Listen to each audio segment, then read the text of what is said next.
They secretly sold the cabin. I spent $150,000 renovating to fund my golden boy brother's lavish wedding. They didn't know I'd be at the final walkthrough with his rich future father-in-law. The first thing that hits you when you step into the cabin is the smell. It's a scent you can't bottle, a complex perfume of old pine, wood smoke that's seeped into the walls over 60 years, and the damp, clean earth of the Blue Ridge Mountains. For most of my 42 years, that smell was the scent of home, more so than the sanitized suburban air of the house I grew up in. It was the scent of safety, of belonging.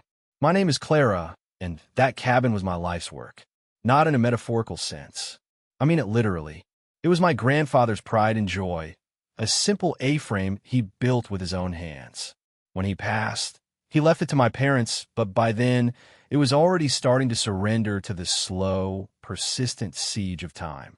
The roof leaked in 3 different places, the foundation was a crumbling mess of fieldstone, and the wind whistled through gaps in the window frames like a lonely ghost. My parents, practical people nearing retirement, saw it as a liability, a drain on their resources. They spoke of selling it for whatever they could get for the land. I saw something else. I saw my grandfather's legacy. I saw summers spent catching fireflies and winters huddled by the stone fireplace. I saw the pencil marks on the doorframe, charting my growth from a gangly kid into a teenager. To let it go felt like tearing out a piece of my own soul. I was 28, a junior project manager making a decent but not extravagant salary when my grandmother passed away and left me $150,000. It was the only significant inheritance I would ever see. My parents assumed I'd use it for a down payment on a house or to invest for my future. I did invest it. I invested it in them. In us. I invested it in the cabin. Let me fix it up. I'd pleaded with them. Let me bring it back to life. For all of us. My father, a man who appreciated a good deal, was hesitant. My mother, however, saw the utility in it. Well, it would be nice to have a place to go for the holidays, she mused. And you're so good at that sort of thing, Clara. That was my role in the family. I was Clara, the good one, the responsible one. The project manager, the one who was good at that sort of thing.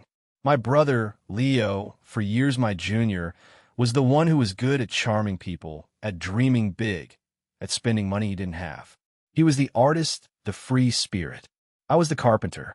Even then, a small, pragmatic part of me, the part that writes contracts and assesses risk at my day job, knew better than to pour my life savings into a property I didn't legally own without some protection. So I did something that felt slightly shameful at the time, like I was mistrusting my own family. I drafted a document, an investment and equity agreement. It was simple, stating that in exchange for my investment of up to $150,000 for renovations and upkeep, I would be granted a 50% equity stake in the property. I remember my father's expression when I asked him to sign it in front of a notary. Isn't this a little formal, Clara? We're family. It's just a piece of paper, Dad. I'd said, my voice betraying a slight tremble. It's for my own peace of mind, a record of where the money went. He signed it, probably thinking it was some silly obsession of mine, and I filed it away in a safe deposit box, hoping I would die without ever having to look at it again. For the next 10 years, that's what I did. I poured every spare dollar and every free weekend into that cabin. I wasn't just writing checks. I was there in work boots and a tool belt. I learned how to patch a roof. I took a course on stone masonry and rebuilt the crumbling hearth with my own 2 hands, the rough stone scraping my knuckles raw. I tore out the moldy, 70-year-old kitchen and designed a new one, installing the hickory cabinets myself because the quote from a contractor was too high. I spent an entire summer digging and planting a perennial garden, the one my mother always said she dreamed of, with peonies and black-eyed Susans that would bloom year after year without her ever having to touch a spade. Leo would visit sometimes, usually with a new girlfriend he was trying to impress. He'd lounge on the new deck I'd built, a beer in his hand, and say things like, "Wow, Clara, the place looks great. You've really got a knack for this." He said it with the same casual air as someone complimenting a new haircut, completely oblivious to the sweat and splinters and sheer exhaustion that had gone into it. To him, the cabin's transformation was a magic trick I performed, and he was the happy audience. My parents loved it, of course. They bragged to their friends about our mountain house.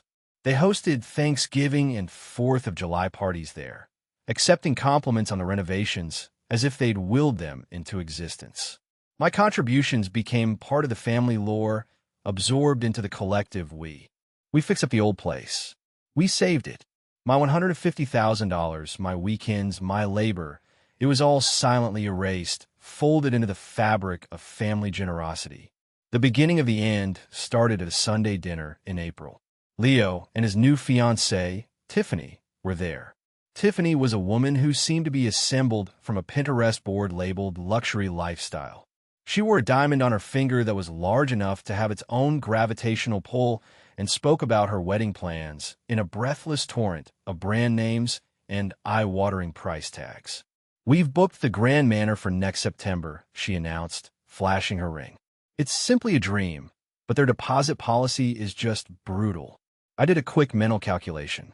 The deposit for a place like that would be tens of thousands of dollars. I glanced at Leo, who was puffing out his chest, looking every bit the successful provider. I knew for a fact he'd been between projects for 6 months and had been asking my dad for money to cover his car payment. "Wow, that's a big step. How are you swinging that?" I asked, my tone genuinely curious. A sudden, sharp silence fell over the table.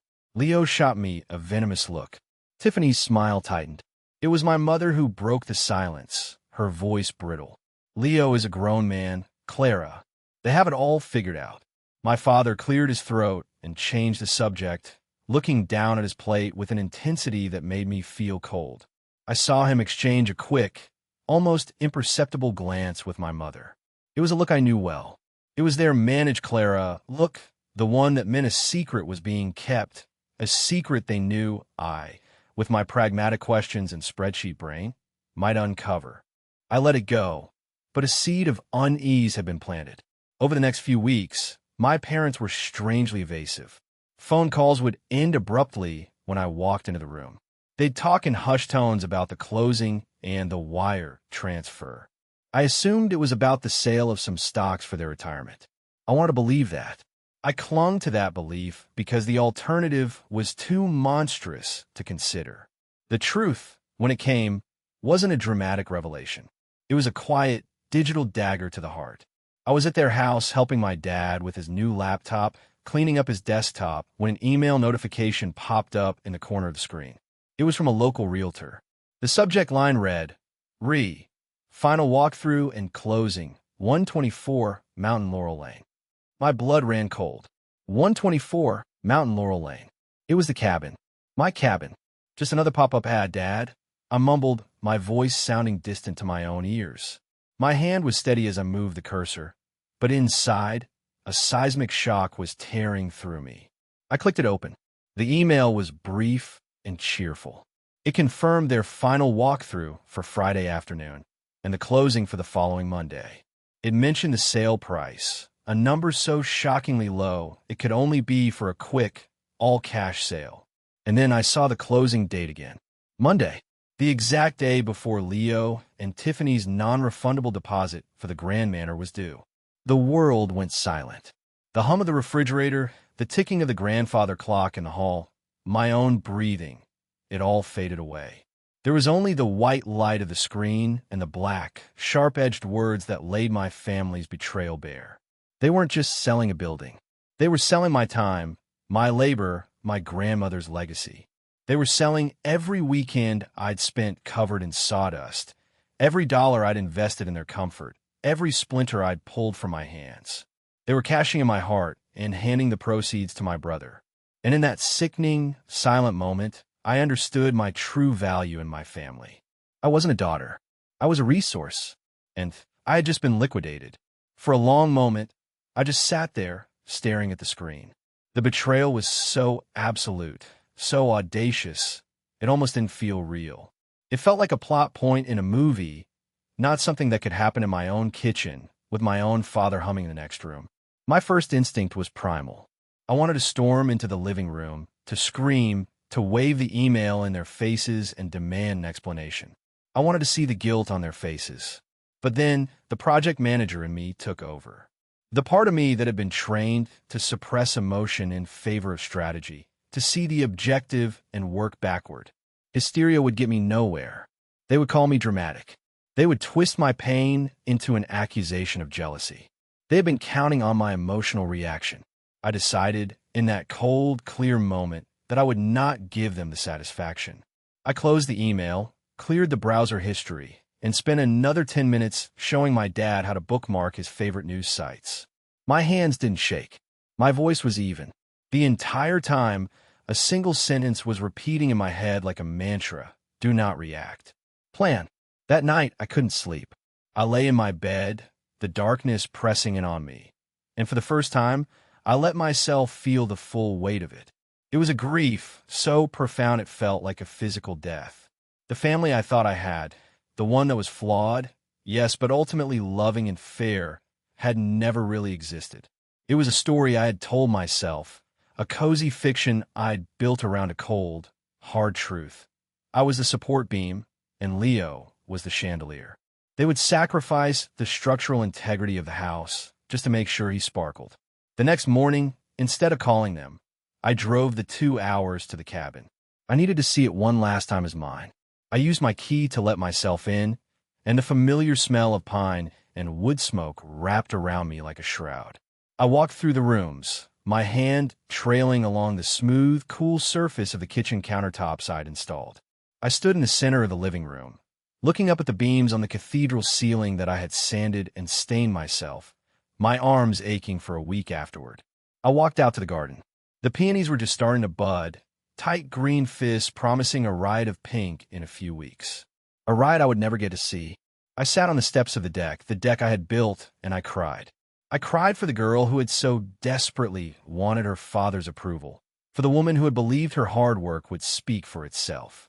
I mourned the loss of my family, not the people themselves, but the idea of them I had held so dear.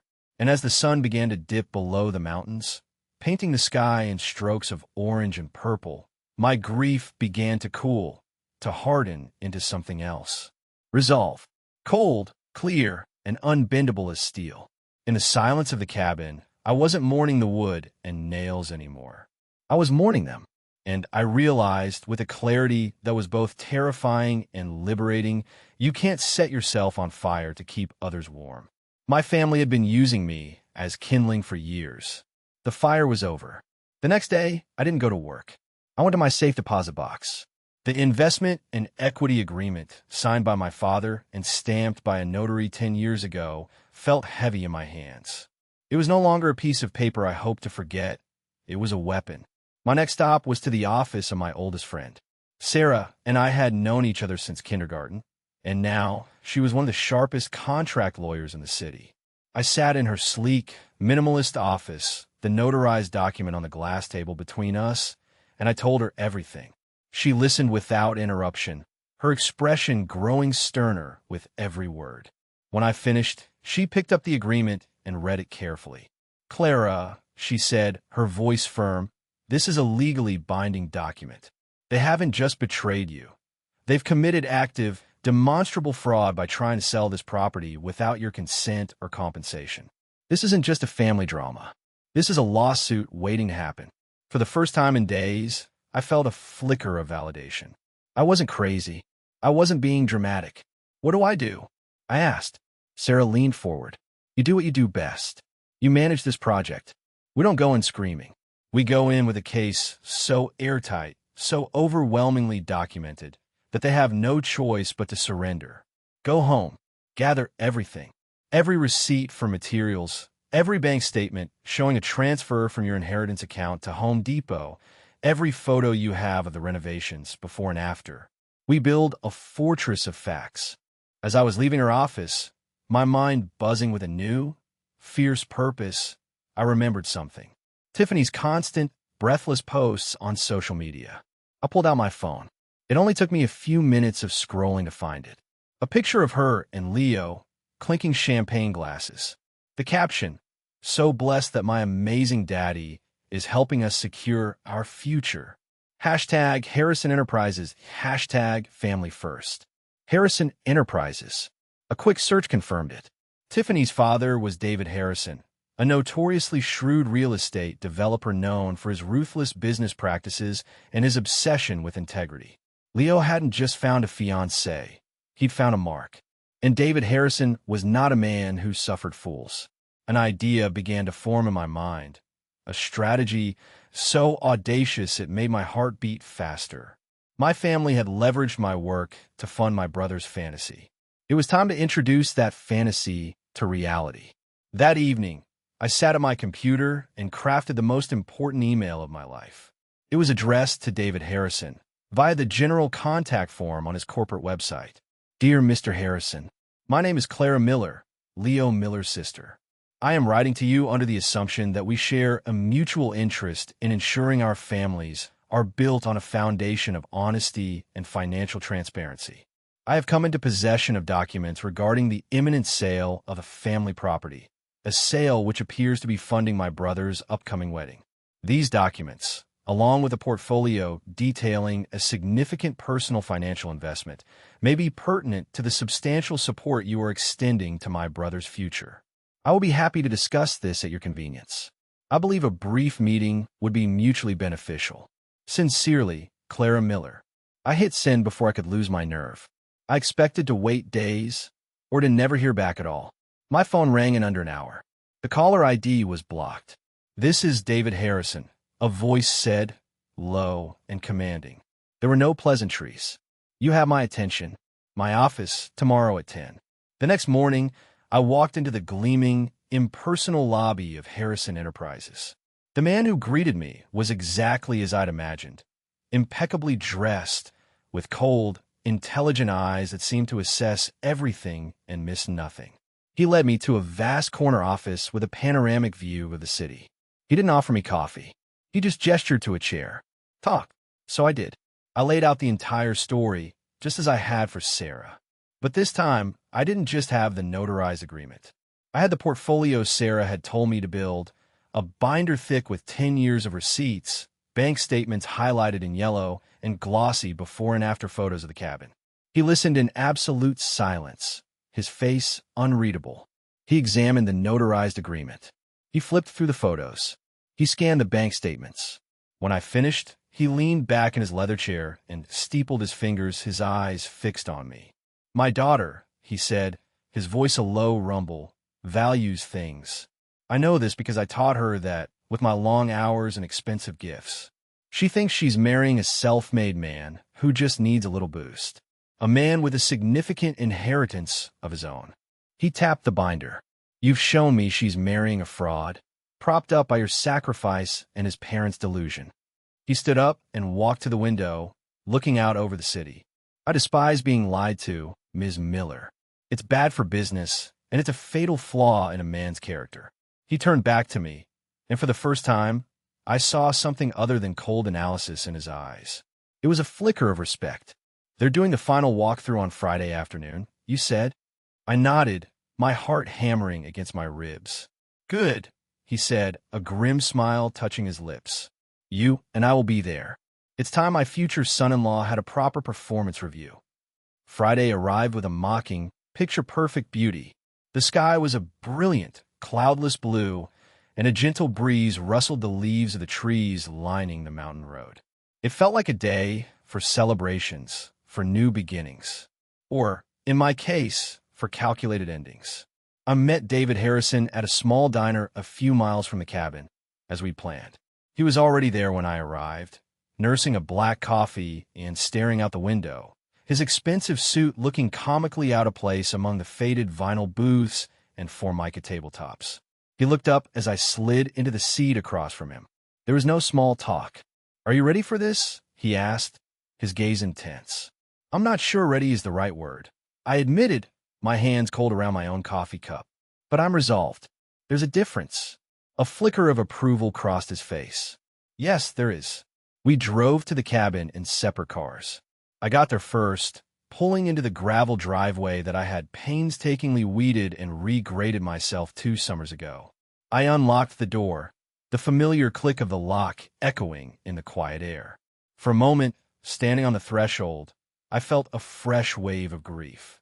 The smell of pine and memory washed over me, and the weight of what I was about to do, dismantle my own family within these sacred walls, threatened to crush me. This is not a home anymore, I told myself, my voice a harsh whisper in my mind. It's a crime scene, and you are here to present the evidence. David arrived a few minutes later. He stepped inside and looked around, his sharp eyes taking in the details. The hand-laid stone of the fireplace, the warm glow of the refinished wood floors, the sturdy craftsmanship of the kitchen cabinets. "You did all this yourself?" he asked, his voice unexpectedly quiet. "Most of it," I said. He nodded slowly. "Impressive." We didn't have to say anything else. He understood. This wasn't just about money for me. This was about my life's work being stolen. We took our places. We didn't hide. We sat at the large oak dining table, the one I'd spent 40 hours stripping and refinishing. In the center of the table, we placed the binder. It was thick, black, and official-looking, with a label I'd printed that morning, 124 Mountain Laurel Lane, Equity and Investment File. It sat there like an unexploded bomb. The minutes ticked by, each one stretching into an eternity. My heart hammered against my ribs. I could feel a tremor in my hands and clasped them in my lap to still them. This was the moment of no return. I thought about backing out, about just letting them have it, about disappearing from their lives and letting the theft stand. But then I pictured my mother's dismissive wave, my father's guilty silence, my brother's smug, entitled smile. And the tremor in my hand stopped. At precisely 3:05 p.m., a car crunched on the gravel outside. Laughter drifted up the path. Tiffany's high-pitched, girlish giggle, my brother's booming laugh. The sound was so carefree, so utterly disconnected from the reality of their deception, that it felt like a physical blow. The key turned in the lock. The door swung open. My mother entered first, beaming. "It's just as lovely as ever," she chirped to the realtor, a harried-looking woman in her 50s. Leo and Tiffany followed, arm in arm, their faces alight with triumph. My father trailed behind them, his expression a little more subdued, a little more strained. They were all so wrapped up in their victory lap that it took them a full 5 seconds to see us. My mother saw me first. Her smile froze, then collapsed. Her hand flew to her chest. "Clara, what on earth are you doing here?" And they saw David Harrison sitting next to me. The color drained from Tiffany's face. Leo stopped dead, his arm falling away from his fiancée, as if he'd been burned. My father looked like he'd seen a ghost. The realtor just looked utterly confused. The triumphant atmosphere evaporated, replaced by a silence so thick and cold it felt like the air had turned to ice.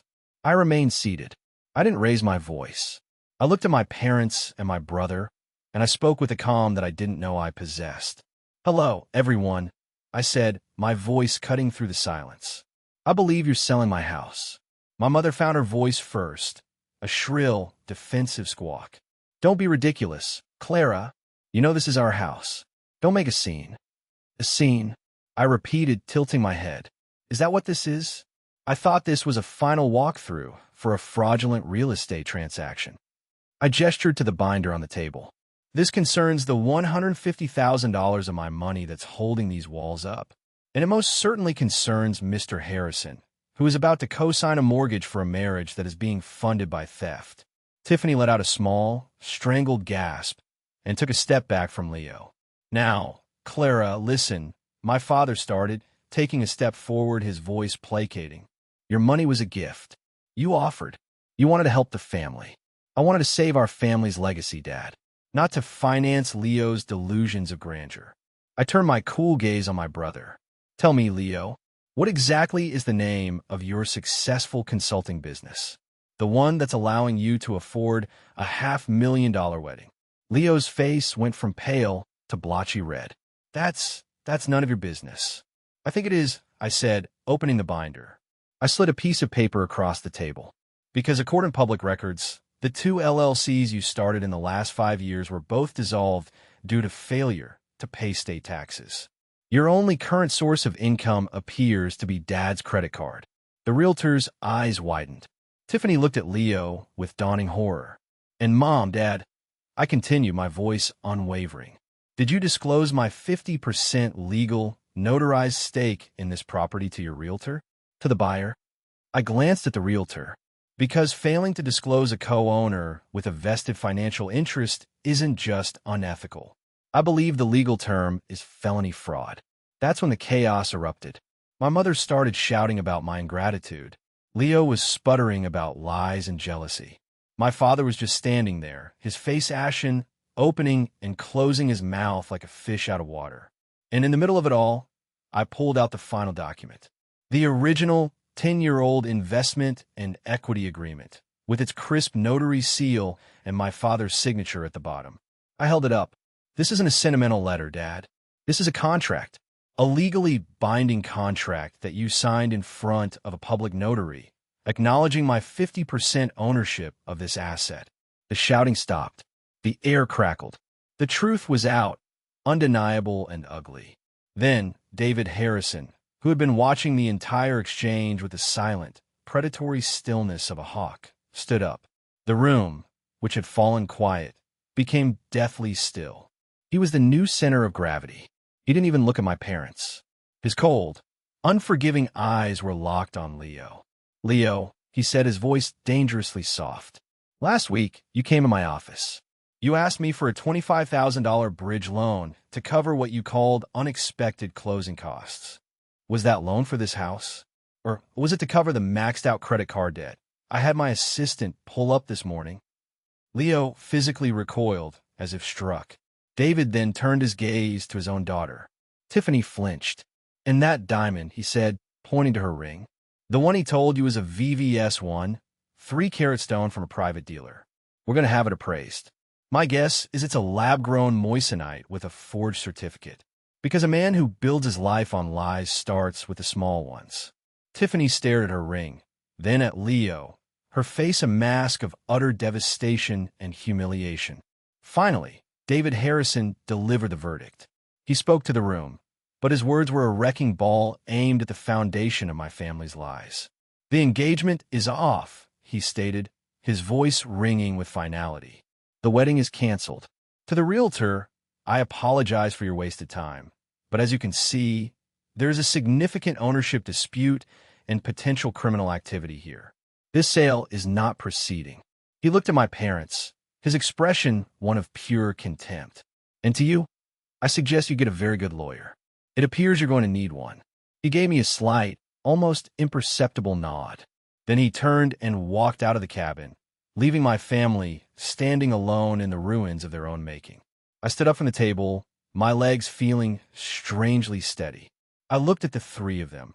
My mother, her face contorted with rage. My father, looking old and defeated.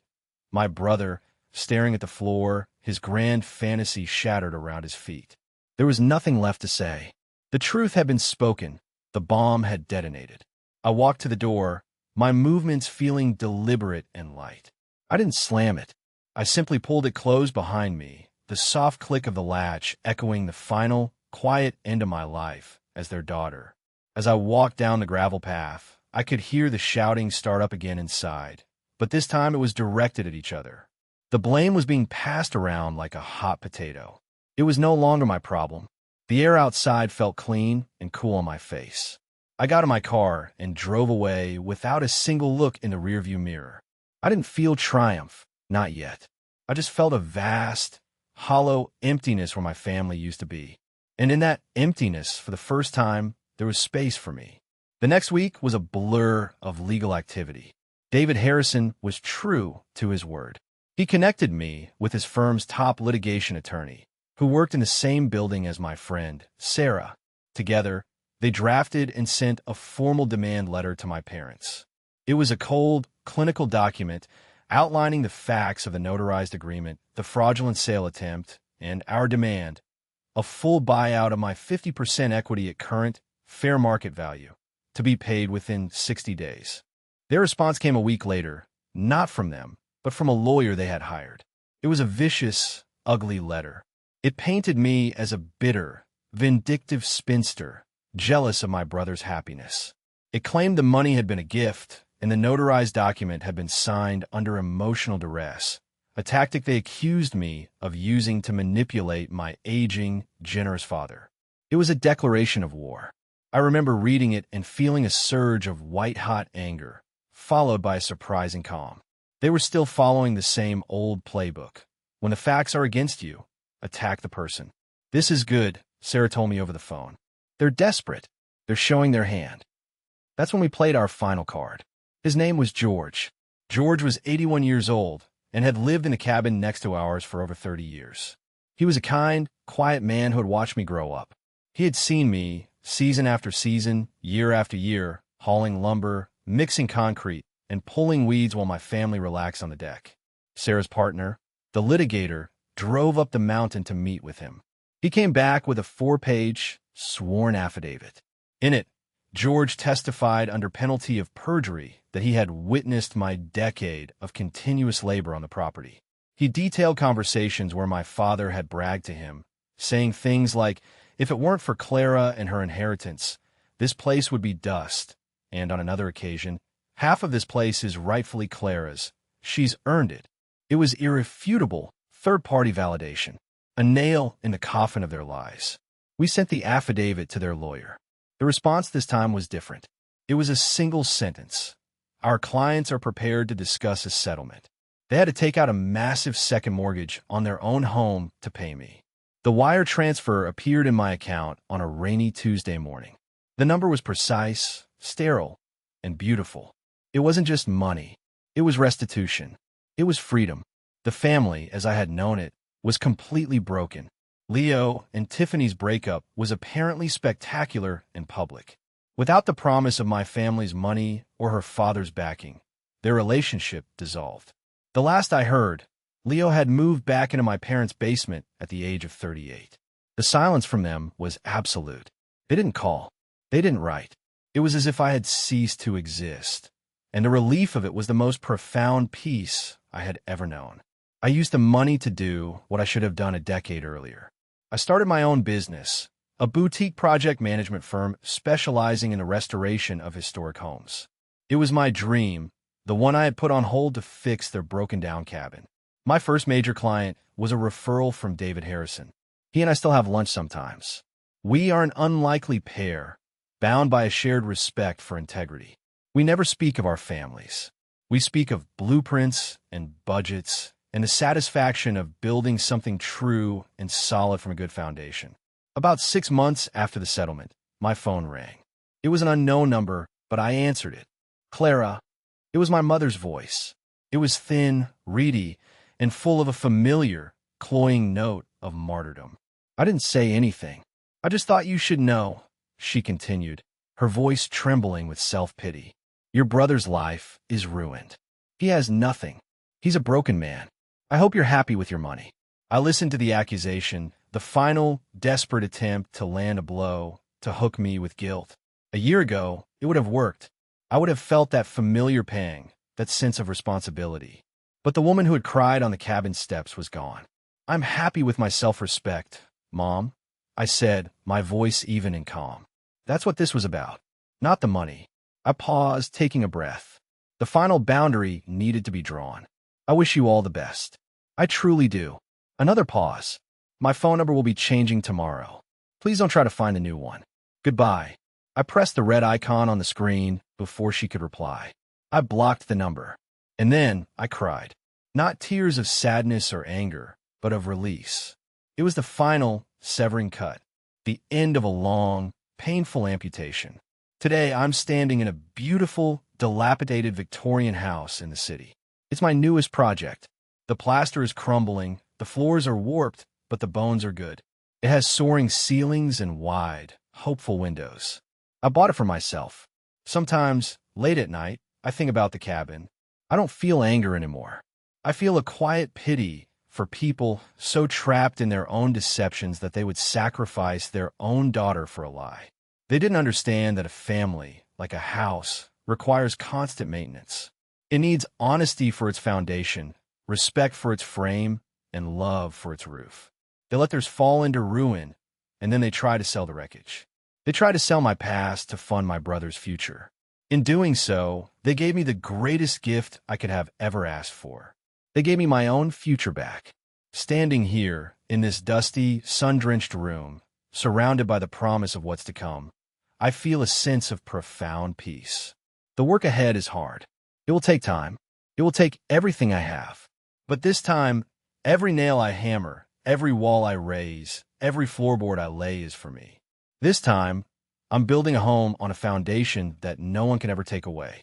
And I wonder, as the light floods in, illuminating the dust motes dancing in the air, what wall have you been meaning to tear down in your own life to let the light in?